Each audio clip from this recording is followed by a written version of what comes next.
Josephine Todicchini was born in 1882.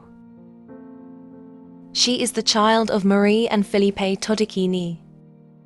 Ever since Josephine was little, she had memories of her mother and her sister's mother, Carrie, arguing. Carrie was kind to Marie, but she was always hostile in return. Josephine liked Carrie. She was nice and always played with her. She didn't understand why her mother always picked an argument with her. Marie was even cruel to little Cassandra. Carrie made it very clear that she didn't like that at all. But Marie didn't care. Marie would stress Carrie out so much that she'd go to her room and fall weak.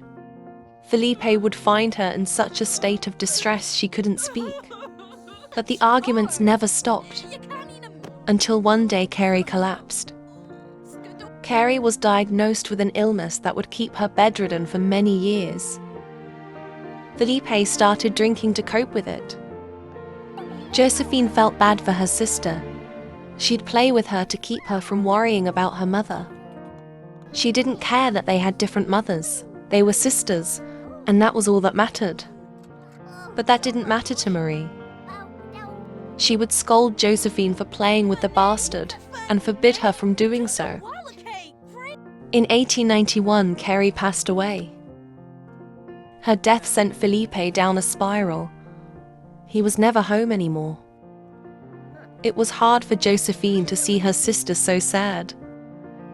She wanted to be there for her, and she would get punished for it.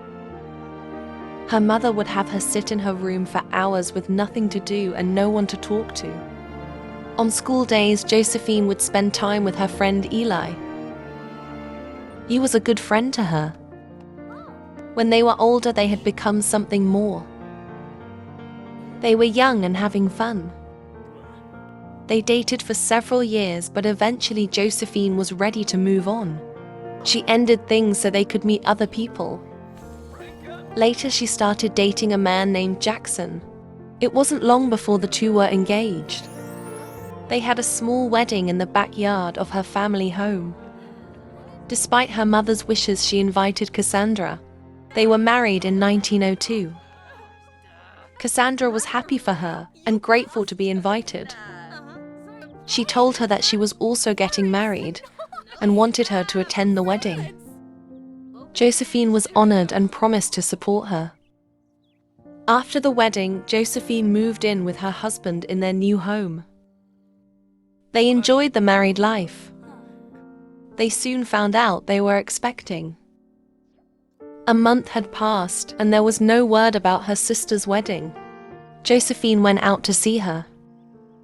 She found Cassandra in hysterics because her mother wouldn't let her get married there. Josephine wasn't surprised to hear that. She told Cassandra she could get married at her house instead. She was so grateful she couldn't thank her enough. Her wedding was later that week. Josephine didn't expect to recognize the groom. It was her ex Eli. He was just as shocked to see her there. The wedding went on as normal. But after the ceremony they talked. Eli admitted he didn't know she had a sister and wouldn't have guessed they were related. But Josephine wasn't mad at him. She wanted the best for her sister. So they agreed to keep their past to themselves. When the wedding was over, they wouldn't see each other again. Some months later, Josephine had given birth to her daughter Bethany. Everyone was excited to meet her. Then in 1904, Josephine had her son Maximus. They were a happy little family and everyone got along. But things would change after Jackson fell into a coma after an incident at work. The doctors didn't know how long he would be in that state. Years would pass with his coma. It was hard for Josephine and her kids to deal with. They missed their father and she missed her husband. It was hard raising two kids by herself. Cassandra would come by and help her with whatever she needed. She was her biggest supporter. One night, Josephine received an unexpected visit from Eli. He was upset about an argument he had with her sister. They sat down, and that was when he revealed Cassandra was infertile. The news was hard on them, but Eli was really upset about it. He really wanted to have a family. Josephine told him that could still happen. But Eli couldn't agree. He stayed over and they talked all night. Josephine told him about her situation and how hard it's been on her and the children. He comforted her, and they reminisced about their past. Josephine didn't realize how much she missed him until then. Then what was a friendly chat became something more. The next morning, Eli was gone, and Josephine was full of regrets. Cassandra came over for breakfast and told her about her argument with Eli.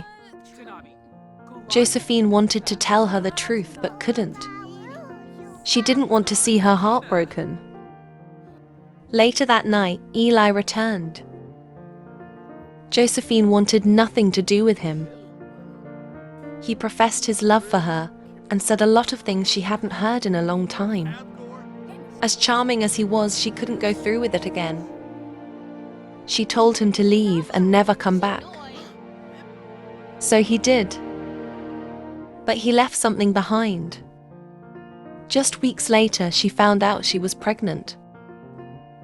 It wasn't long before everyone found out.